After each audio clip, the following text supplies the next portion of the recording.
एक पत्नी की ज़रूरत एक पति ही पूरा कर सकता है और पति की ज़रूरत एक पत्नी ही पूरा कर सकती है और इसी तरीके से पति और पत्नी का जो ज़िंदगी है वो पटरियों पर चलता रहता है। लेकिन क्या हो जब एक पत्नी अपने पति की ज़रूरत को ही पूरा न करे और पति जो है हमेशा उससे खफा रहे।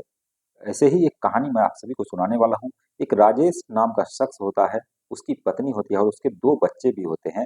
लेकिन उसकी जो पत्नी है, वो राजेश को उतना वक़्त नहीं देती थी, उतना टाइम नहीं देती थी, टाइम देती भी थी रात को, तो वो सिर्फ़ एक बार से ज़्यादा उसके साथ रिलेशन नहीं बनाया करती थी, संभोग नहीं करने देती थी, जिस पर राजेश जो है वो कई बार खफ़ा रहा करता था। जिसके बाद आए दिन जो है झगड़ा लड़ाई भी हुआ करता था।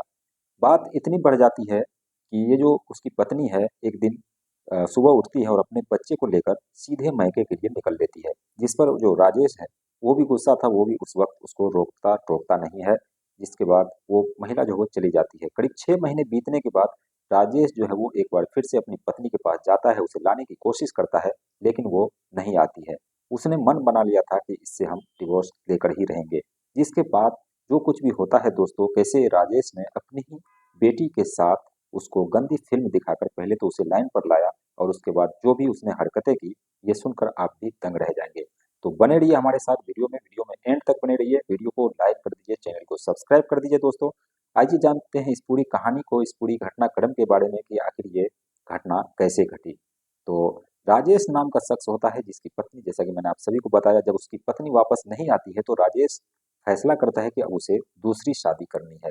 अपने यार दोस्तों को वो बताता है कि मेरी पत्नी जो है वो चली गई है और वो मेरे पास आना नहीं चाहती, इसलिए मुझे दूसरी शादी करनी है। तो उसके जो दोस्त होते हैं वो कहते हैं ठीक है, कुछ वक्त दो, तुम्हारे लिए लड़की तलाशनी पड़ेगी।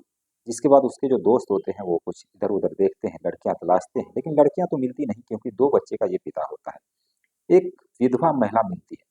विधवा महिला जो थी, उसका पति जो है पहले ही डेट कर चुका था और उसके एक बेटी भी थी। उसी बेटी के साथ वो जो विधवा महिला है वो रहा करती थी। अब उसके जो दोस्त हैं इस लड़की को देखते हैं, देखने के बाद उसको पसंद करते हैं और अपने दोस्त को जाकर ये सारी बात बताते हैं कि एक लड़की है उसके और एक लड़की है और उससे बात जो हुई है, अगर तुम चाहो तो उससे शादी कर सकते हो। जिस पर वो जो राजेश है वो तैयार हो जाता है, देखने के लिए जाता है। विधवा महिला को देखने के बाद वो फौरन पसंद कर लेता है। उसके साथ में एक बेटी भी थी। अब शर्त ये होती है कि इसकी जो बेटी है वो भी अब तुम्हारे साथ ही जाएगी और तुम्हारे घर ही जाकर रहेगी। इसका पूरा शादी का खर्चा हो या फिर जो भी हो वो सब तुम्हें ही करना है। फिर भी राजेश जो तैयार हो जाता है। विधवा जो महिला थी वो दिखने में काफी खूबसूरत थी, सिर्फ एक ही बच्चे उसे हुए थे और एक लड़की थी, बस एक लड़की ही थी। अब इन दोनों की शादी होती है, एक मंदिर में जाया जाता है, वहां पर हार माला पहना करके उसकी शादी हो जाती है। शादी होने के बाद नई नवेली दुल्हन घर आती है। घर आने के बाद अब इन दोनों की जिंदगी जो है वो पटरी पर लौट जाती है। धीरे धीरे वक्त गुजरता है। करीब 1 साल का वक्त गुजरता है तो उसकी जो पहली वाली पत्नी होती है उसको पता लग जाता है कि राजेश ने दूसरी शादी कर ली। क्योंकि अब उसको ज़्यादा फ़र्क पड़ता नहीं, क्योंकि उसने मन बना लिया था कि अब हमें इस शख्स के साथ रहना ही नहीं है और इससे डिवोर्स ही लेना है। तो ये तय हो जाता है और उसकी जो पत्नी है डिवोर्स पेपर भेजती है और कुछ लोगों को बिठा करके उससे डिवोर्स ले लेती है। डिवोर्स लेने के बाद अब राजेश जो है वो अपनी पत्नी के साथ अच्छा खासा घर जो है उसका चल रहा था, अच्छा खासा वो कमा भी रहा था, पैसे की कोई तंगी भी नहीं थी। इतने में ये जो इसकी नई वाली पत्नी होती है विधवा, उसकी वो जो है गर्भवती हो जाती है, यानी प्रेग्नेंट हो जाती है। प्रेग्नेंट होने के बाद अब करीब जब 6-7-8 महीने का बच्चा पेट में पलता होता है, तो उसके बाद डिलीवरी का जब वक्त आता है, तो उसे डिलीवरी करने के लिए हॉस्पिटल ले जाया जाता है। हॉस्पिटल जाने के बाद महिला जो है दर्द से कराह रही थी और डॉक्टर पहले तो उसे ट्रीटमेंट करते हैं, लेकिन जब चेक करते हैं तो पता लगता है कि बच्चा जो उसके पेट में पहले ही मर चुका है। कड़ी मुशक्कत के बाद उस मरे हुए बच्चे को बाहर निकाला जाता है, लेकिन महिला जो है वो बहुत ज़्यादा पीड़ा सह चुकी थी।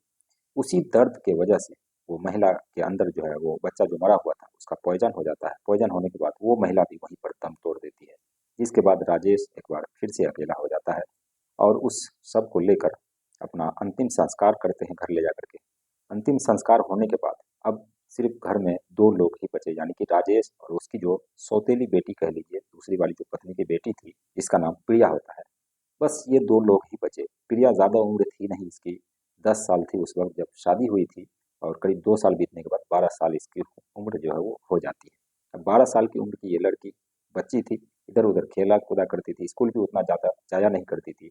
और पिता जो वो अब अकेले रहने का फैसला कर लेता है, उसे दूसरी शादी नहीं करनी थी। अब उसी बेटी को लेकर ये रह रहा था और पिता जो वो मजदूरी किया करता था। अब लड़की घर में रहा करती थी, खेल कूद किया करती थी, खाना वगैरह बनाती थी अपने पिता के लिए, और पिता जो वो मस्त काम किया करता था।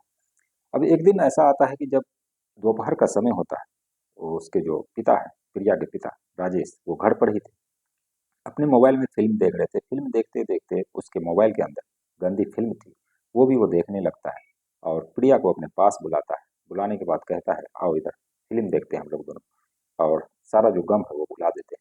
प्रिया भी वहाँ बैठती है, फिल्म देखने लगती है। फिल्म देखते देखते जो अगली फिल्म थी, आने वाली थी वीडियो, वो ब्लू फिल्म थी। ब्लू फिल्म जब दिखाया जाता है प्रिया को, तो प्रिया उधर मुंह फेर लेती है और कहती है कि आप क्या दिखा रहे हैं मुझे, ये गंदी बात है, आप गंदे पिता हो। तो पिता कहते हैं कि कोई बात नहीं बेटे, यहाँ कोई नहीं देख रहा है और ये सब देखो, तुम्हें अच्छा लगेगा। अभी अच्छा भले ही ना लगता हो, लेकिन तुम्हें अच्छा लगेगा।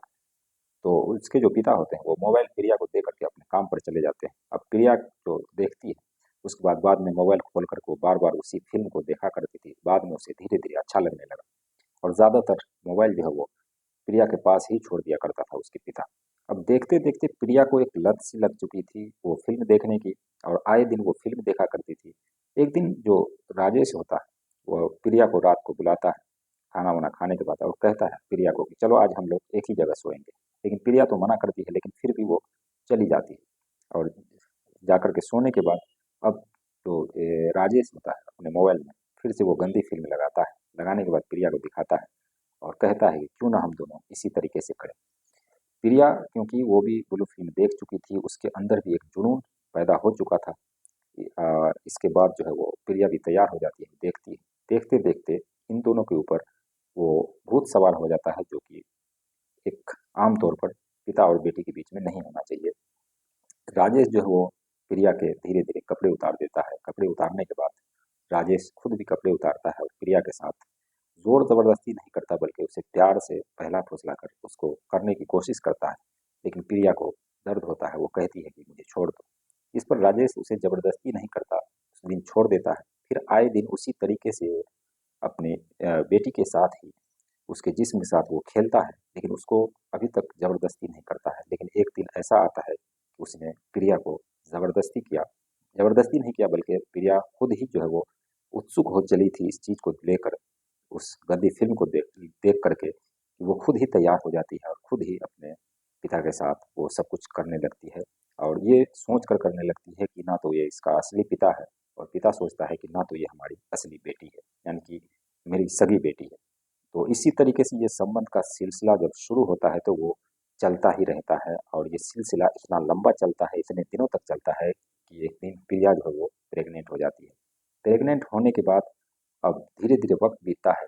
गांव के ही अगल बगल की महिला एक दिन प्रिया को देखती है। करीब 4-5 महीने का समय जो हो चुका था, प्रिया को देखती है जब वो झाड़ू लगा रही थी, तो उसका पल्लू जो हटता है, उस महिला की नज़र पड़ती है। देखती है कि प्रिया का पेट जो है वो काफ़ी बड़ा लग रहा है देखने में। पास जाती है, पूछती है। प्रिया कुछ भी बताती नहीं, शर्माती है। अब वो महिला एक दिन बहला फुसला कर उस लड़की को हॉस्पिटल ले जाती है। हॉस्पिटल ले जाने के बाद चेकअप करवाती है, तो पता लगता है प्रिया जो है वो प्रेग्नेंट है। प्रेग्नेंट होने की बात जैसे ही सामने आती है, तो अब उस महिला ने पूरे गांव वालों को बता दिया। गांव वालों को जैसे ही पता लगी, तो अब प्रिया से पूछताछ होने लगी। और इसी बीच जो है कोई पुलिस को भी फ़ोन करता है। फ़ोन करने के बाद पुलिस वाले भी आते हैं, और क्योंकि नाबालिग का मामला था, नाबालिग से उससे पुलिस जो वो प्रिया को ले जाती है पुलिस स्टेशन, और उससे पूछताछ करती है, बहला फुसला करती है। प्रिया जो है वो सारा राज उगल देती है, और वो कहती है कि दरअसल उसके साथ उसके जो पिता है इस तरह का हैवानियत करते हैं, और उसी वजह से, उसी का नतीजा है कि उसके पेट में आज अपने पिता का ही बच्चा पल रहा है। जिसके बाद ये मामला सुर्खियों में आता है पुलिस के माध्यम से, और पुलिस जो है वो राजेश को गिरफ्तार करती है।